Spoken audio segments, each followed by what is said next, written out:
All right, so welcome everybody to our September 2023 Lunch and Learn. Our topic is, what is the Division of Developmental Disability Services? And I'm super excited to have Erik Hochrein and his team here with us. So Erik, I'll actually turn it right over to you and have you kind of introduce yourself and take it from here. Sure. So I'm Erik Hochrein. I'm the Director of Lifespan Supports to Families in Kent and Sussex counties for the Division of Developmental Disabilities. And with me is Jen Tozer. She's, I call her our public outreach person, but she's more of a family coordinator in the general sense of the term. You'll see Jen doing a lot of Facebook presentations and lunch and learns and all sorts of general outreach for us, and problem resolution as well. And then I'll tell you a little bit more about some things that she does when we get to that point of the presentation. And then Devin Manley is here. She's the statewide director for the Columbus organization, which contracts to do our targeted case management. So when you talk about a DDDS case manager, it's actually a Columbus community navigator. Okay. So we have a little bit of an agenda, but I would maybe hear from you guys. Are there any specific, broad overview topics that you'd like to talk about today? Just make sure I get them covered for you. I know we're going to talk about the application process and how we can work well together, but anything in addition to that?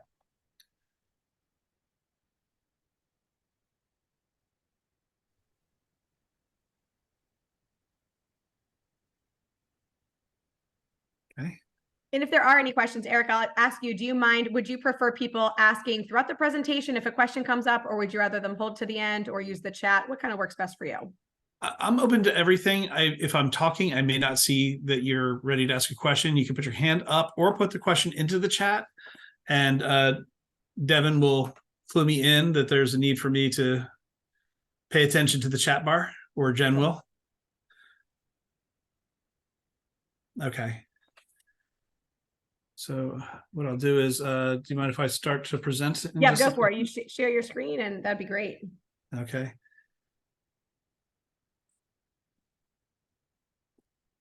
For some reason, it wants to keep switching things around on me. Of course. So every time I bring up the our applicant services page, it wants to get rid of it. So here we go. This is what our applicant services page, this is what the DDDS main web page looks like. And of course, it wants to share a little bit differently here. So how am I going to get that? My apologies, I'm not used to being the co-host here. It's here we go. Now, can you see me? Yes. Yep. Gotcha. So this is what our DDDS webpage looks like. And most everything you want to do, you can do from here. So right here, you have our apply for services. But also on here, you can find our Facebook page. And there's lots of stuff on our Facebook page, opportunities for people to get involved and learn about special topics. We try to get something out there pretty regularly. Jen does a pretty good job of posting for us and responding to posts if somebody communicates to us that way. You can get our policy standards, provider standards. The list of our providers for different services are on here. But what you guys care about is the applying for services. Jen, did you want to start off with talking about application for services as I show them where to go? Sure, that's fine. So the up and coming, you will eventually be able to apply for DDDS services via online. Right now, we still do have a paper application, but that process has been revised. So the application is a little bit shorter for anyone that's perhaps been around for a bit. The application is shorter, and that application can be sent directly to the DDDS applicant services. There are, while the application has been shortened, there are the still standard required documents that need to come with that application. And the things that would include would be a psychological or neuropsychological evaluation that speaks to the disability. The regulations have been updated, they're online. IEP, any, standard things such as the birth certificate, social security card, Medicaid card, if they have it, they have to be able to demonstrate that they're residents of the state of Delaware. Some pretty standard lists of things to access services that you'd be familiar with. But one of the changes that has happened, perhaps since the last time, at least that I've spoken with this group, is a change in our eligibility requirements. DDDS can now start accepting applications as early as age 3 years old. So a lot of people will ask, well, what do you get? What does that mean? Well, at that age, a lot of the services are that people would need or that they might be seeking come from different entities, but we do provide that targeted case management and DDDS eligibility. Even though we reserve the right to, redetermine eligibility up until the age of 22, that's typically not the practice. Some people with their some disabilities we know are just lifelong and onset. So we're here for life. We use like the earth to birth or birth to earth. So there is a lot of benefit in getting DDDS involved at that earlier age, and to be able to have collaboration in the case management and leveraging those services so that we're working together in the benefit of these individuals. And then there's limited respite benefits that DDDS can offer for that age group.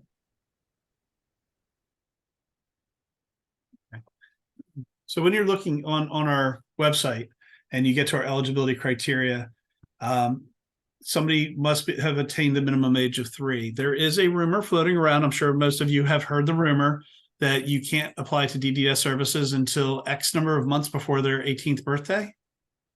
I don't know where that came from, but it will not go away.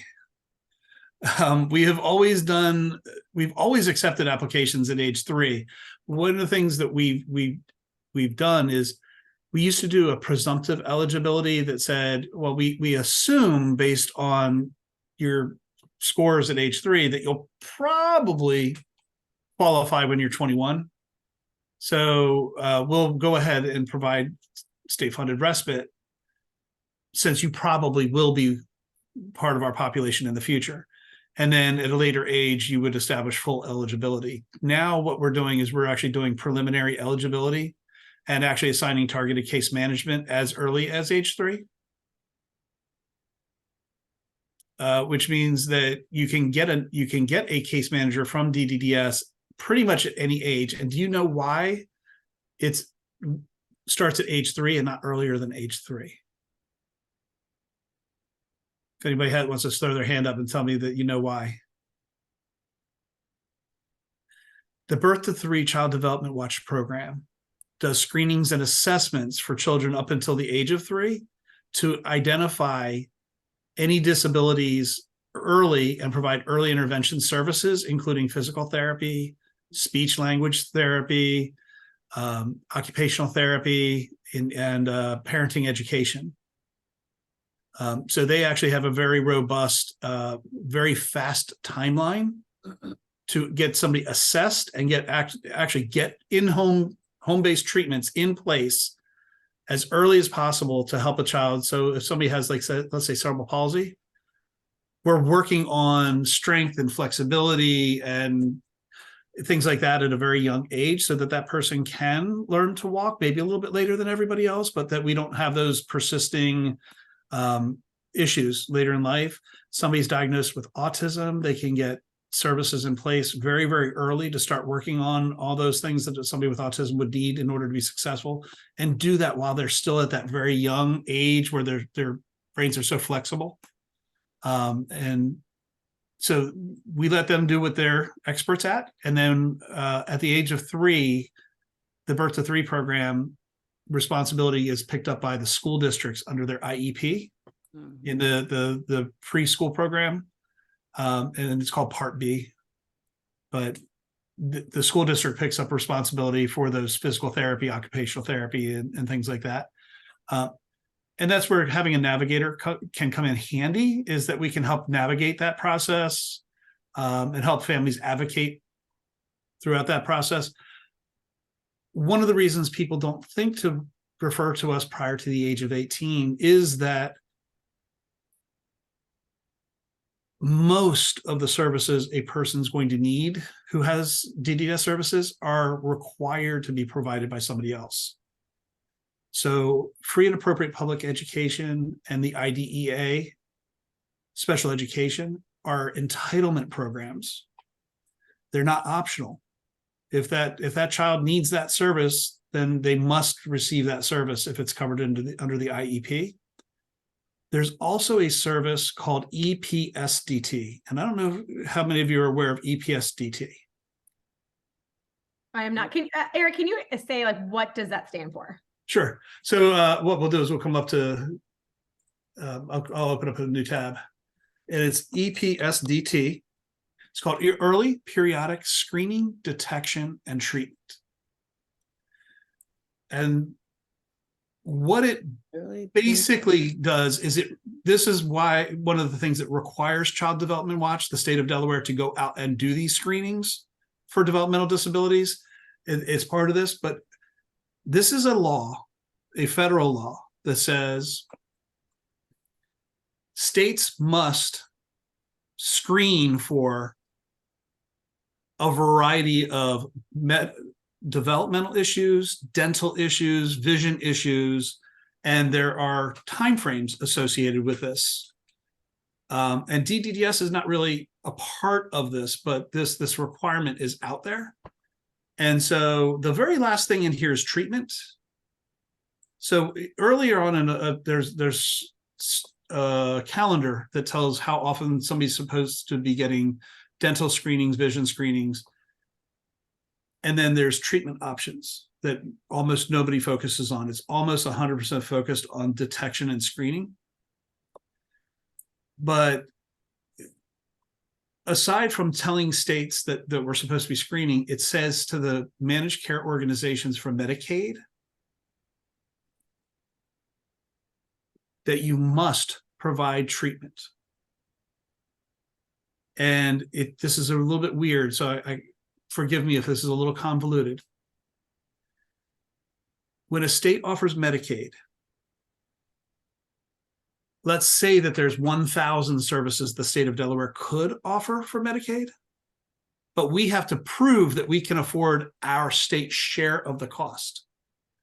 So Medicaid might say there's 500 services you must provide, and then there's 500 services that are optional to provide, if you can prove you can pay your share.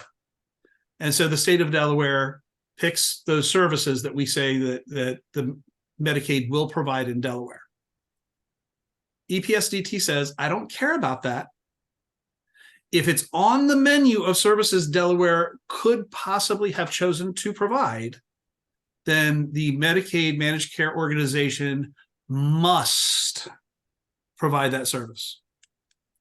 So if you have Medicaid, they must provide that service. And that's where like equine therapy comes in.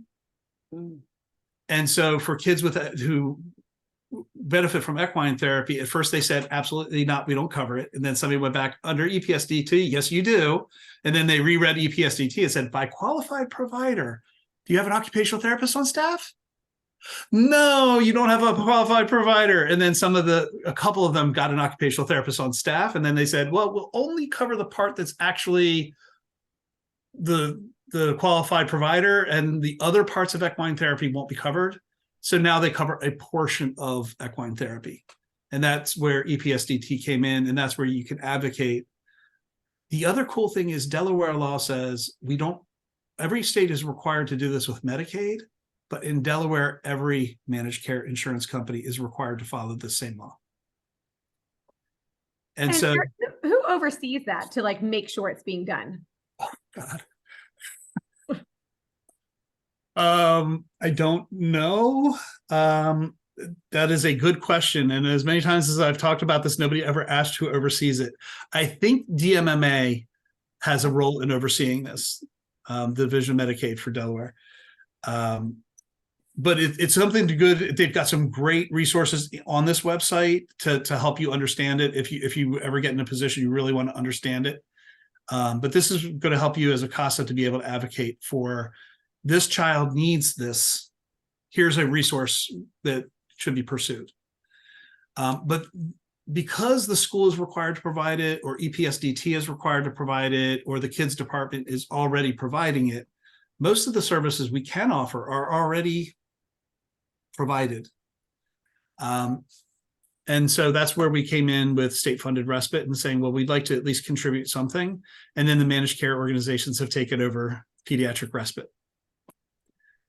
And so we are offering, ever since the lifespan waiver came on board in 2017, we have offered targeted case management to everybody, including those folks under age of 18, which didn't used to happen before.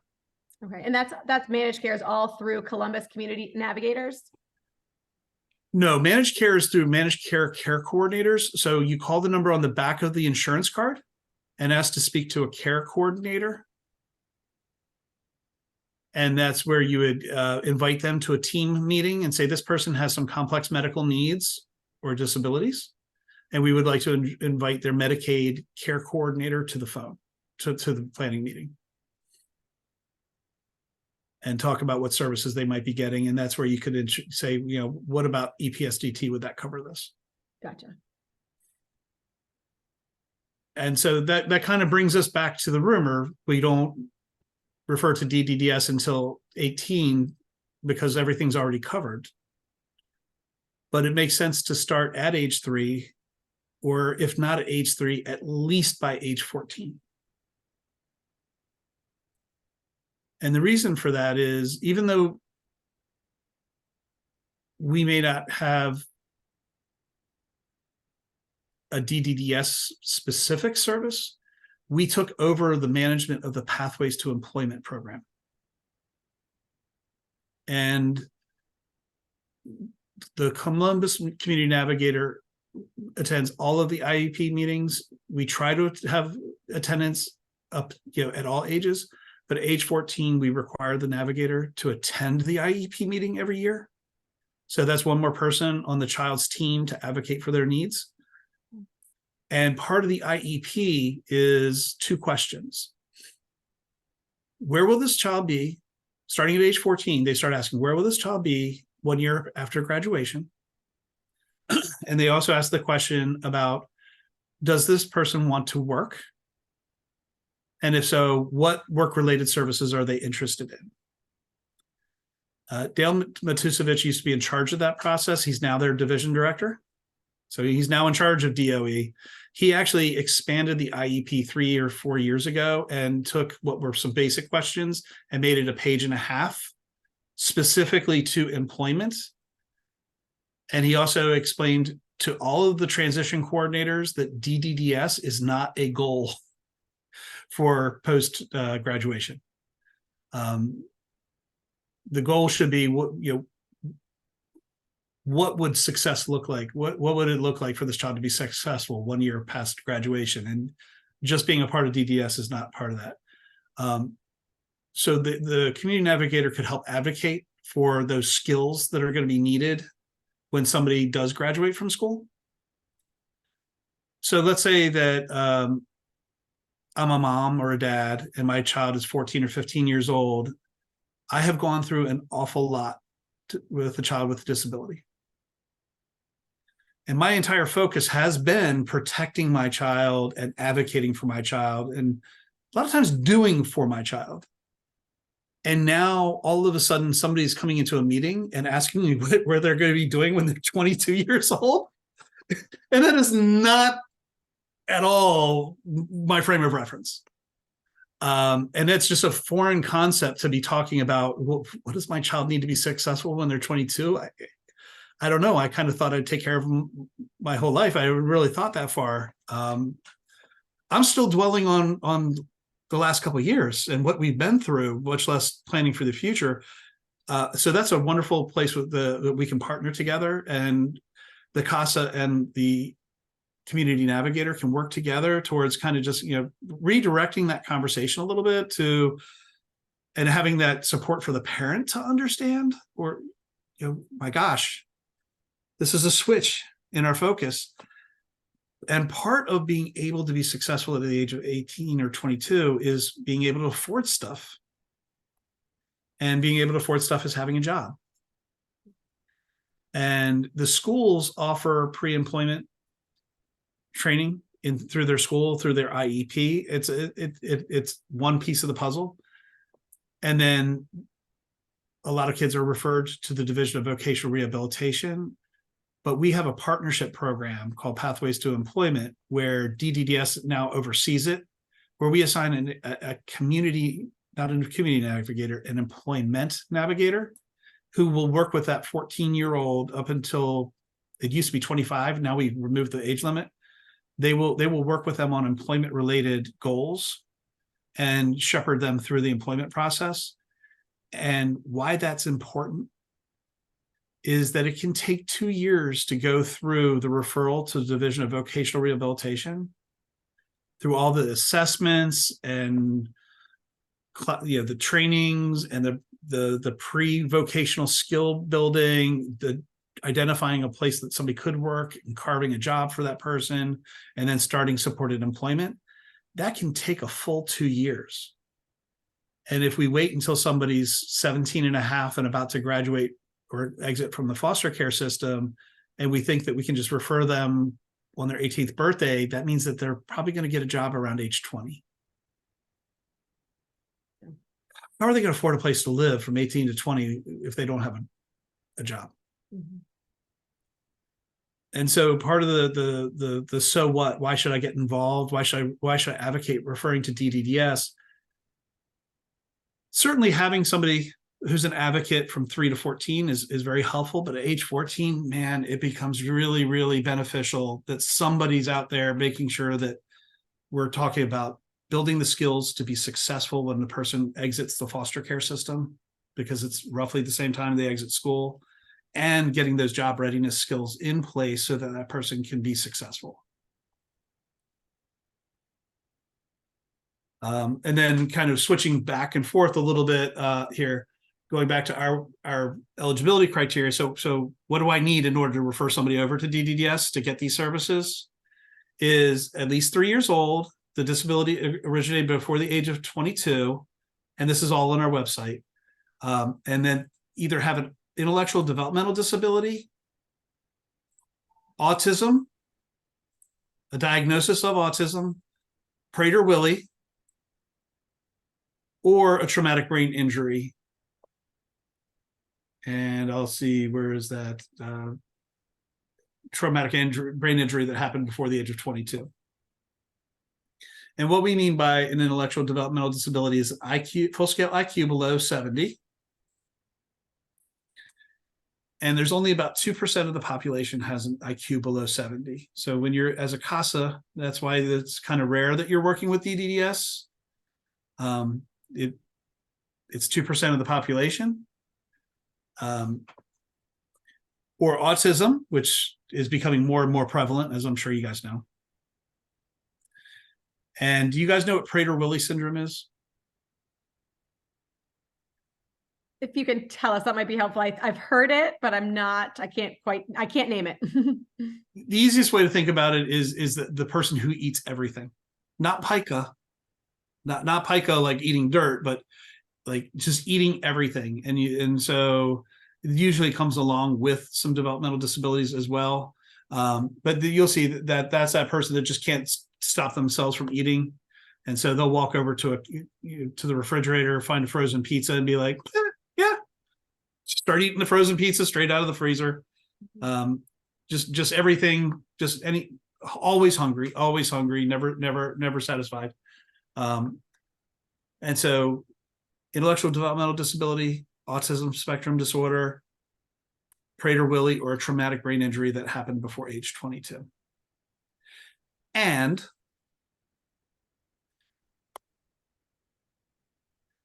what we call a general adaptive score, which is those, you might see like an ABOS testing done, or something similar, where it says, in these domains, how is this person's functioning in these domains?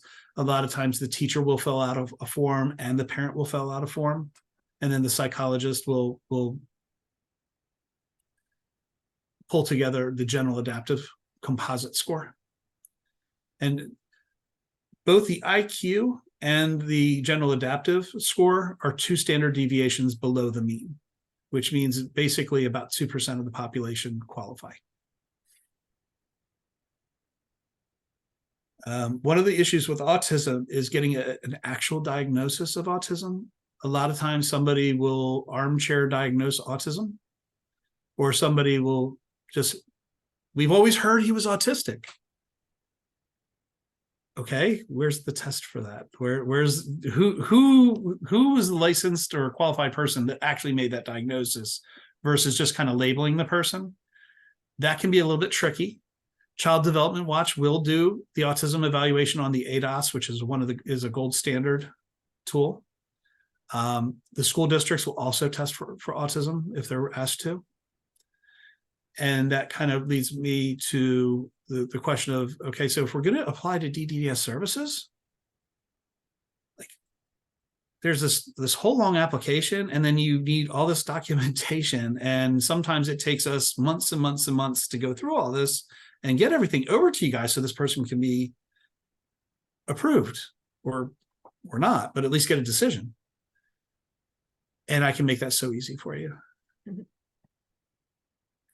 So if you call applicant services, they have people that can help the parent fill out the application if they're not capable of filling it out on their own. And they can provide some general advice on filling out the application, but that's not usually where people falter. It's usually getting that documentation that shows that this person actually does qualify with their diagnosis and their adaptive scores. And you do not need to go out and go get a new evaluation done. Every 3 years, a child in special education, every single 3 years has a psychological evaluation done that includes their IQ score and their adaptive scores. So in their cumulative folder at school, if they're 18 years old, there should have been one done every 3 years, all the way back to when they first entered into special education. So they may have 3 or 4 or even 5 psychologicals on file that the school district can send over to us, and we can look in and see if this person has a diagnosis, meets that eligibility criteria. Ellen, I see your hand popped up. Yeah, nice to meet you. We've kind of met in meetings. Yes. You cannot convince me that an adaptive score is done by schools. You cannot convince me. I mean, is that what's supposed to be happening? I've been an educational surrogate parent. I have been a CASA, and I have fought for it. I receive them. So if I go into our applicant services file and pull the psychologicals, there is an issue that not every school seems to include the required documentation of the adaptive scores. Sometimes they'll reference adaptive testing that was done. So if they have not done the adaptive testing, that can, the IEP is a living, breathing document that can be requested. That's one avenue to get them. The other option is that, sorry, I was with DFS back in 1993. So I call everything child protective and child mental health because I worked in both child protective and child mental health. So I'm sorry, I'm dating myself just a little bit, but I know that, the psychologists over child mental health oftentimes in their evaluations also include, and more often would include, the adaptive scores than an IQ. I don't usually see as many IQ scores in the CAS evaluation or the psychological evaluation. They might reference it if they have the documentation from elsewhere. A lot of our kids that you're talking about referring to us have also been in and out of the RTCs, different residential treatment centers, Rockford Center, different behavioral health, and they will also have psychologicals that have been provided. And usually, when I was back when riding my dinosaur out to do home visits, we would always ask for copies of any psychologicals that we knew had been done, and they were kept in the case record. I don't know if Focus has a place for those to be stored anymore, but the DFS worker probably has access to the child mental health evaluations the school evaluations, and the residential treatment center evaluations or inpatient stay evaluations. And so if you can pull those together when you're doing the application and send all those over, we'll review them. And if we find one, or the IQs in one evaluation, the adaptive scores are in another evaluation, that's all we need. But I hear you, Ellen. It's not always, I say it like it's super easy, and then you get one from the school and it doesn't have it. Eric, we do have another question in the chat. So what can be done if someone slips through the cracks and has no plan as a young adult? Ooh. We have that comes up in several different ways. Can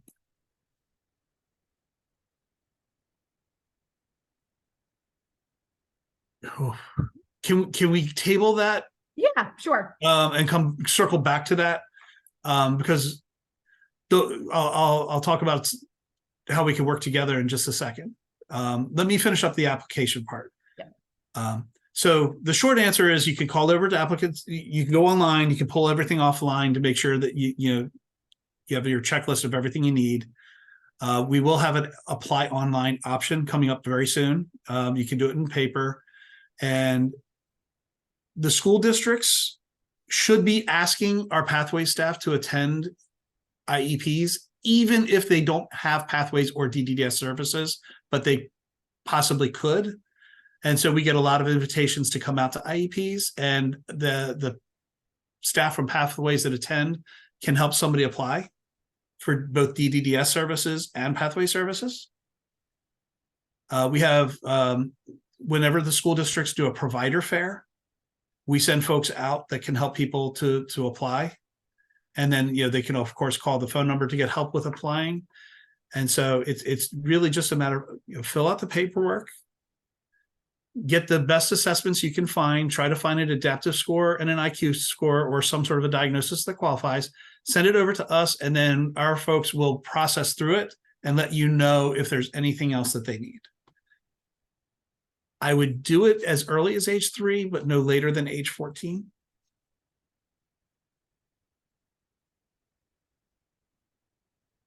But just to clarify, you can apply for DDDS at any age or life stage. You just have to demonstrate eligibility. So that would be an onset of the disability prior to age 22. So sometimes we have folks that may actually qualify for services, but they went to school in the 60s. Things were a little bit different then, and getting those records is a challenge. So we're not able to determine eligibility. But at any age, we will accept applications to determine eligibility. So it's never too early, but it's also never too late.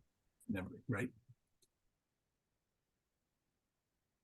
Now, once a person does exit the school system or is of a certain age, in order for us to provide most of our services, there needs to be a funding source.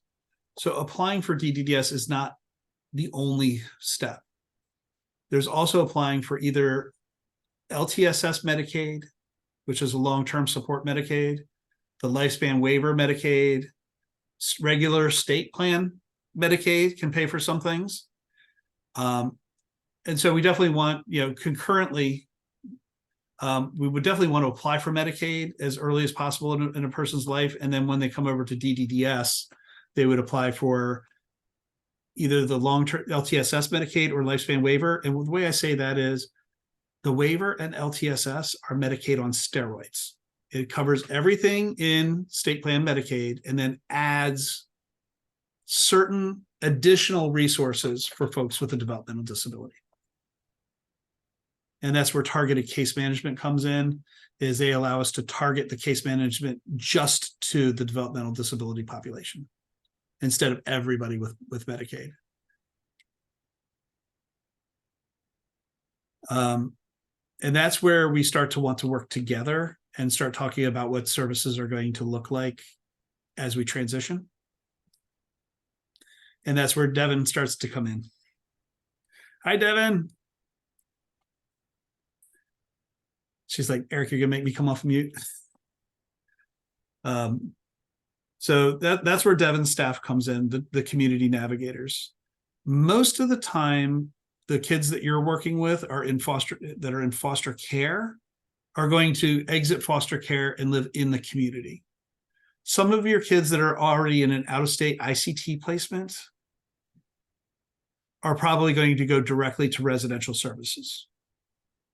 And that process is going to be that the community navigator is working with that person while they're out of state in an ICT placement, and then helps facilitate getting on the lifespan waiver when the time is right, and facilitate looking for, appropriate group homes. And there's a whole process to that where we don't own any providers. Those are just providers that exist in the community, and we authorize Medicaid to pay that provider for the service.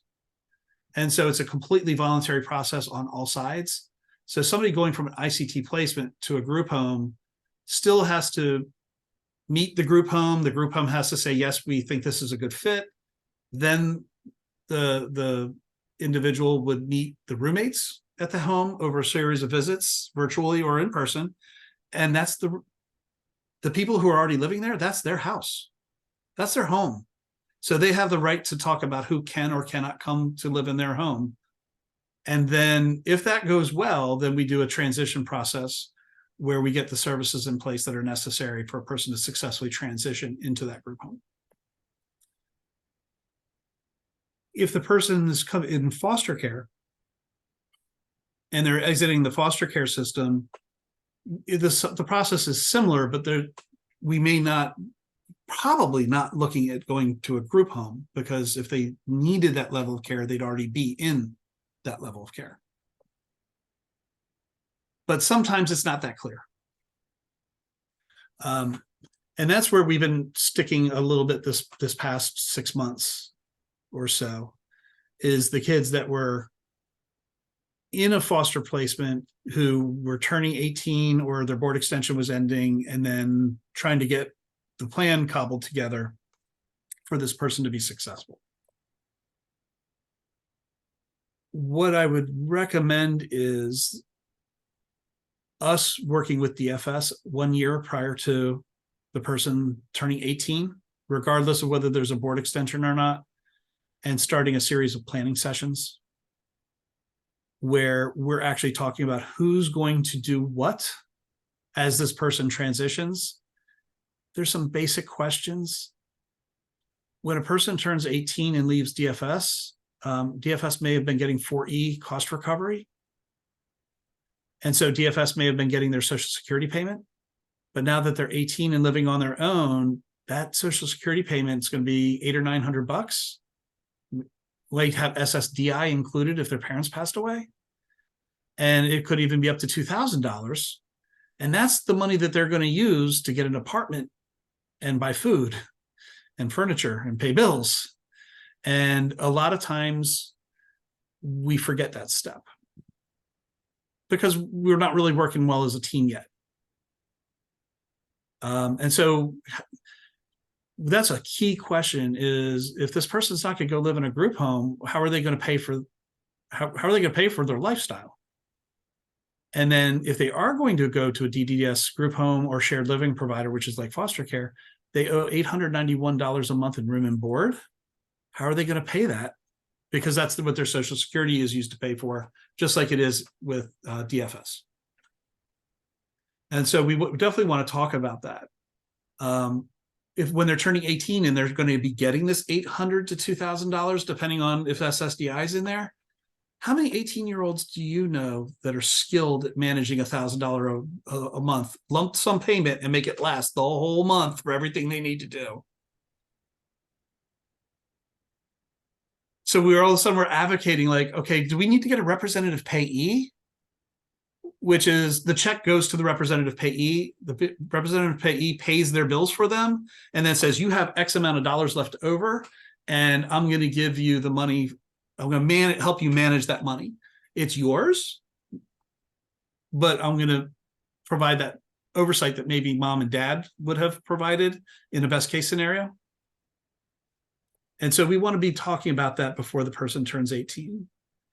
If a person's going to need a residential program, that can take 6 months to find the right fit, because we have to get the lifespan waiver in place. We have to find providers that have a suitable opening. And then we have to do the meet and greets and get a behavior plan in place, get the nurse in place to monitor their medications. There's a lot of balls in the air to make sure that that can successfully transition at 18 or the end of the board extension. So we want to be talking for about a year in advance and getting the team together and just talking about who's doing what. And Devon's community navigators are very skilled with Social Security and applying for benefits. And sometimes people will want to help out, but sometimes it's better to say, hey, you know, let the experts take care of that, because they're the ones that are going to be facing the consequences if we don't have the Social Security in place. It's the navigator who will probably have to fix that or deal with it. And then there's other things that we want to talk about as well during that last year. Some things that we've noticed that have happened during the last year is somebody's 17 and a half and they stopped going to counseling. Is it really worth it to get them back into counseling for 3 months and then their authorization's over because they turned 18? And so sometimes the decision is, well, when they turn 18, somebody will help them get counseling. But then we're trying to like keep a foster parent as a adult provider, maybe private pay, or maybe this will take over paying that foster parent. And they can continue to live there, but they haven't had counseling for like 3 months before they turned 18. And then we figure that out 3 months after they turn 18. And then we go start the process of trying to get counseling. And all of a sudden this wonderful plan that we had is blown up. And where are they going to go? Erik, we do have two questions in the chat. So going back to what you just said about payee, does DDDS set up the representative payee or apply through an outside agency for the youth? We apply through an outside agency, usually Horizon House or Connexio, sometimes Connexio. We have a few providers that if they're going to live with that provider, a couple of them are willing to be the representative payee. It's just not always the best thing to have the rep payee pay themselves. Mm-hmm. But it can happen. Like let's say that DFS finds a natural support in the community that says, hey, this guy can come live with us. That's okay. We'll be his rep payee, and then we'll just take the rent and the room and board out of his Social Security check. And then our service recipient finds out that there's a $900 check coming and they're giving them $50 a month to live on, not realizing the cost of, there's no apartment you can get for less than $1,200 a month. So $891 room and board, you can't get food and utilities and rents bundled for $891 anywhere in Delaware. That's cheap. So if they're charging him $400, $500, $600, and then he doesn't have as much of his SSI check as he thought, sometimes the kids are like, well, I'm leaving. I'm going to take my whole $900. And then they forget that by the time that they try to replicate what they have, they're out of money. Yeah. Our next question is a really good one that I'm sure other people would want to know. What is the role of independent living services, which are, you remember youth receive starting at age 16. How are independent living services connected to DDDS if they're working with a youth who might age out of care? Not well. Okay. It used to be going fairly okay until about a year ago.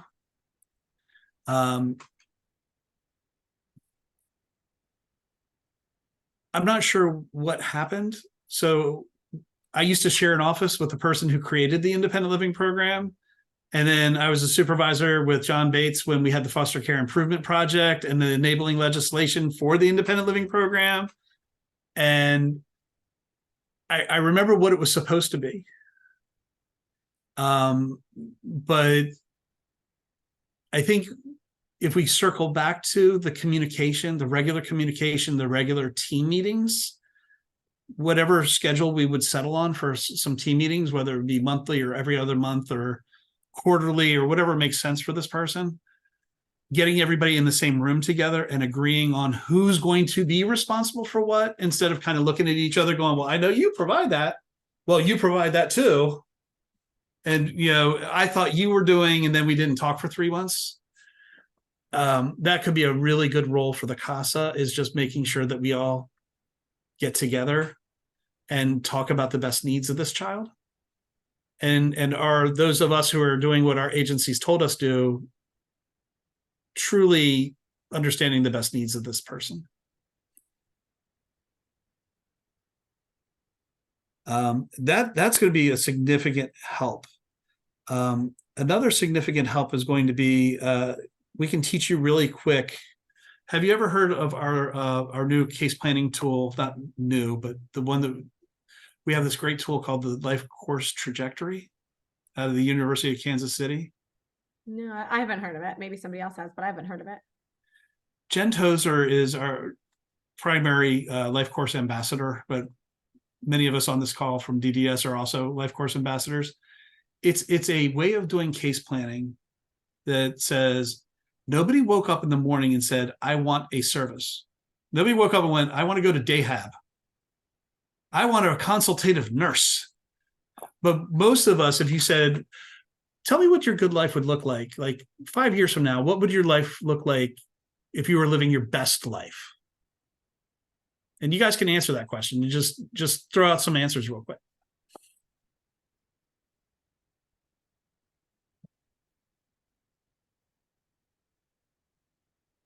I'm a big fan of sleeping indoors. I want to be healthy. I like to eat every day.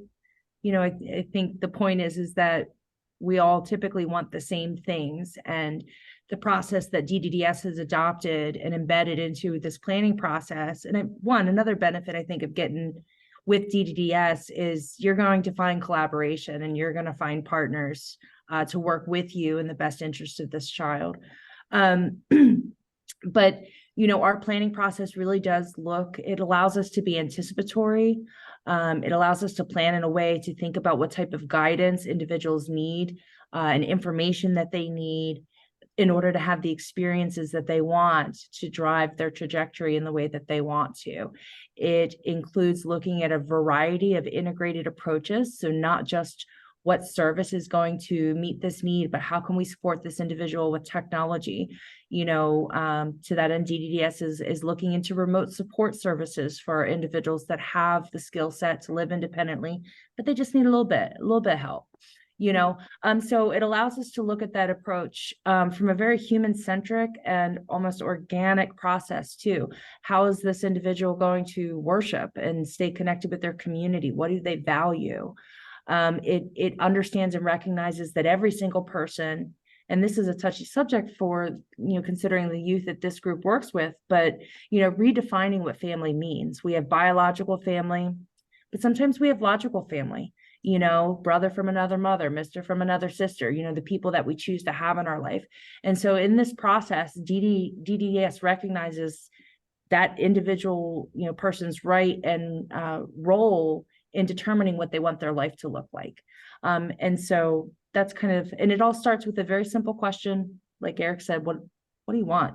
What looks good to you? A lot of times we don't know, when all of our experiences have just brought so much pain and we're trying to survive, and, there's struggle, and these kids having to grow up way too fast. Sometimes we need to start with what do we need to avoid? And I bet a lot of times they're not going to tell you that they want to go live in a DDDS group home, So what can we do as a team and as a community to start looking at the resources and supports for what these folks are going to need to be successful as young adults and live, self-determined lives in the community? The services are there to support people's goals, and it should be that person that is driving the plan. And then those services are designed to support that person's success depending on the need. So hopefully that summarizes our process very quickly. And I love the process because it starts, the very first question is, tell me what you want.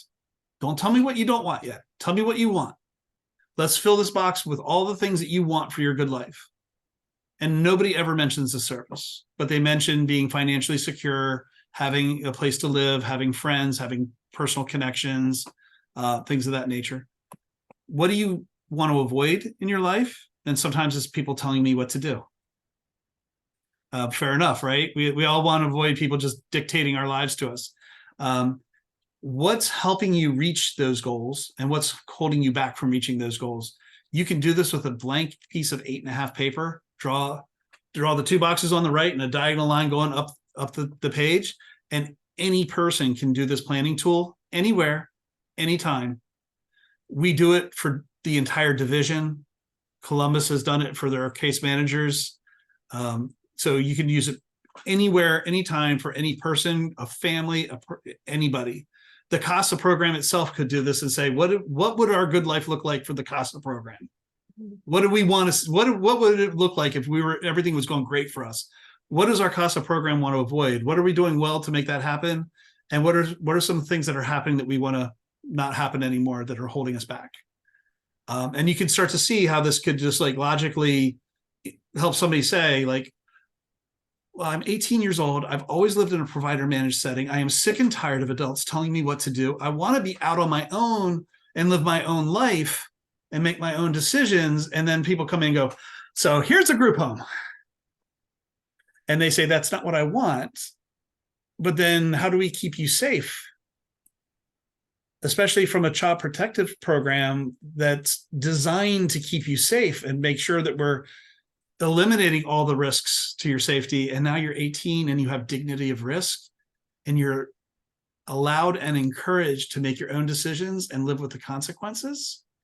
And all of us made most of our growing up happened from 18 to 22.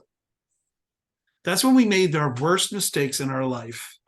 The most questionable choices we've ever made were probably from 16 to 22. Whether we associated with the wrong friends, we picked the wrong roommates, we picked the wrong person to date, we had a job that was not healthy, that we put up with way too much before we realized that we shouldn't put up with that from an employer. This is when we made all the mistakes. This is when we failed out of a semester of school or got fired from a job or what have you, right? This is when kids make their mistakes. And for kids coming out of foster care, who's there to encourage them to be independent, but also pick them up? And what was it, Jen? How did you describe that? The soft landing, I think. Oh, it was a visionary analogy of, like gymnasts or people that are doing BMX bikes and learning how to do flips. When you're learning to torque your body and those things, you land in a soft foam pit, but once you've mastered, you land on, if you don't, you land on concrete. So it's kind of like thinking of that phase where we still have these supports that we're entitled to, for that soft landing where we have these supports around us, because at some point, we get to a point where we don't have the same resources necessarily, and the consequences are just a lot more severe. And so we definitely want to keep all that in mind in our planning. And that's where I think CASAs are so wonderful, is that you're the voice of the child. And you can talk to us about, what does this child want for their life and what do they need for their life, and help us all stay, true to what's best for this person.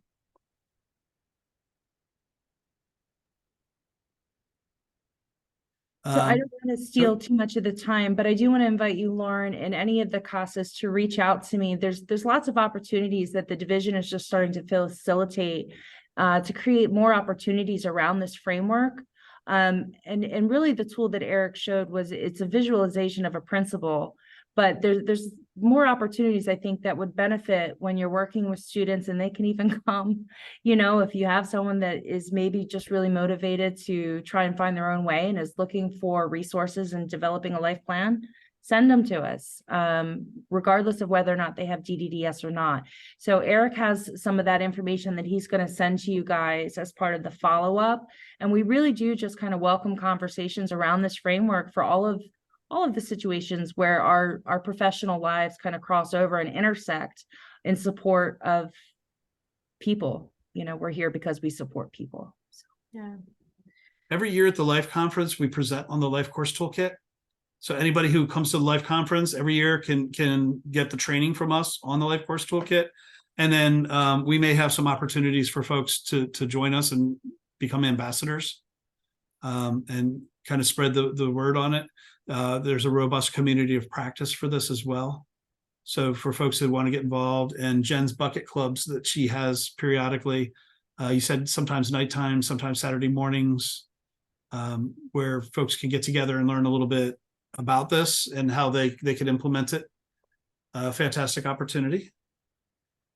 And I'm sure Jen would probably, I'm putting words in her mouth, but I'm sure Jen would even come out and do a Life Course Toolkit training for you guys and actually let some people do some trajectories for themselves, and maybe also do one for, like, for the CASAs, just as a proof of concept. And then, show you where you could get more training if you like it. Awesome. Well, Erik and Jen, this is awesome. Thank you. And the last, minute or two that we have, is there anything we didn't cover that you all want to share? Or I'll also ask any CASAs. This is kind of like your last chance to ask a question. I'll stay for any questions that people want, especially because I know there'll probably be some case specific things that maybe people want to talk about offline. One of the last things that I'll say is, it's so important for us to work together and to bring the team together and hold each other accountable. If we say we're going to do something, hold us to it.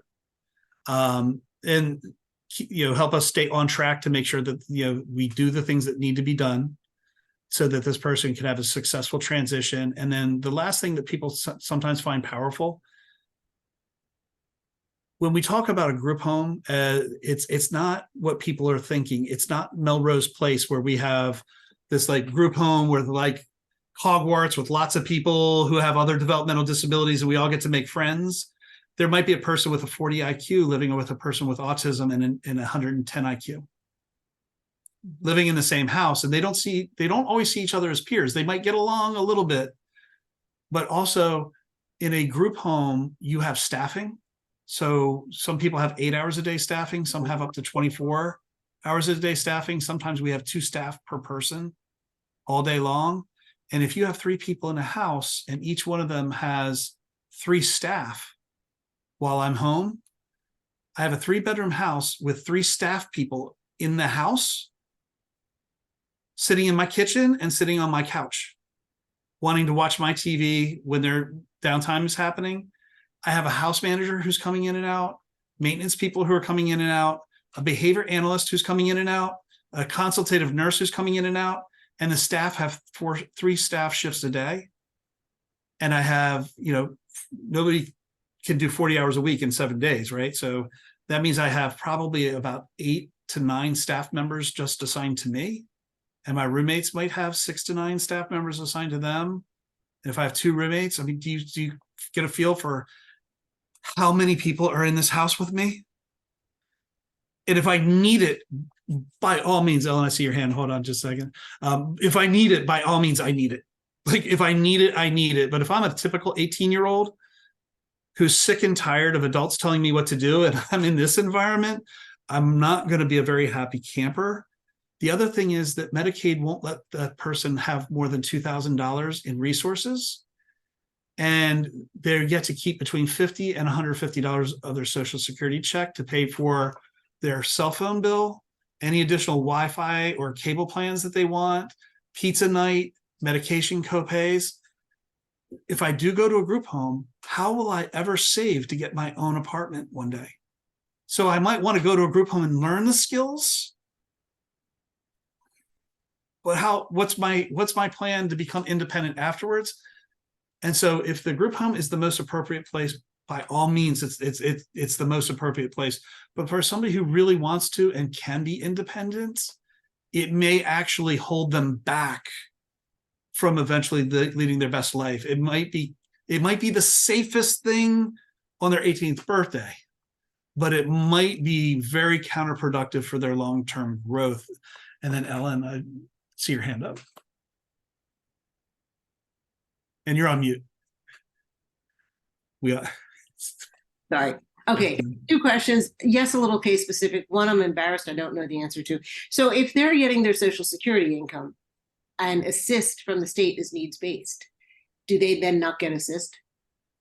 That's one of the counterproductive things is assist takes into account your social security. So if I'm going to oversimplify because it's not my program and I don't understand it fully, but to the extent I do, I get $1,000 in assist money a month minus my $800 social security check means assist gives me $200. Gotcha. So from the independent living workers point of view, they're going to have the same amount of money, whether they have SSI or not. But it's not until they're out of working with the independent living folks that all of a sudden that SSI becomes super, super critical. So if their current situation blows up, now they don't have a SSI, and that assist money, they also have to comply with certain requirements. And if they don't comply with the requirements, they lose that $1,000. The Social Security is not tied to anything other than their disability.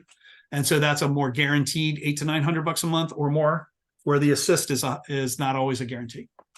Okay, the second part of the question, as you know, I have a young lady that's in a shared living provider home. I have yet to find out where she is. Oh my gosh. Do not know the name of the person she's living with. I do not know where, and I do not know why. And I've been, I kind of asked about a phone. I've asked about, I've asked some questions, and I thought, as CASAs, we're entitled to that information. Even though she's 18, she's on extended jurisdiction. Is that, yes, you agree with that? Reach out to me and I'll gather that information for you. We want you to have that. Thank you. Nobody should be withholding that information. Okay. But that's also where the team meetings are so super helpful is if you had been invited to the team meeting, then that information would have been shared. Okay. Communication. Thank you. Absolutely. And just reach out. And if you Awesome. don't get it from somebody else, reach out to me or Jen Tozer or Devin. Okay. Thanks. Awesome. Erik and your team, thank you. I want to be cognizant of everybody's time. So thank you so much for taking the time to chat with us today. And if it's okay, I'll share your, your contact information as well as Jen's, in case anybody wants to kind of reach out to you directly about any particular case. Absolutely. And Devin wanted to also offer the opportunity for you guys to come out and do a presentation with Columbus if you would like to get to know them a little bit and get the word out about what you do, because it's a fantastic program. I always loved working with the CASAs when I was with DFS. Perfect. I love it. I'll connect with Devin and we can set something up. Thank you so much. Absolutely.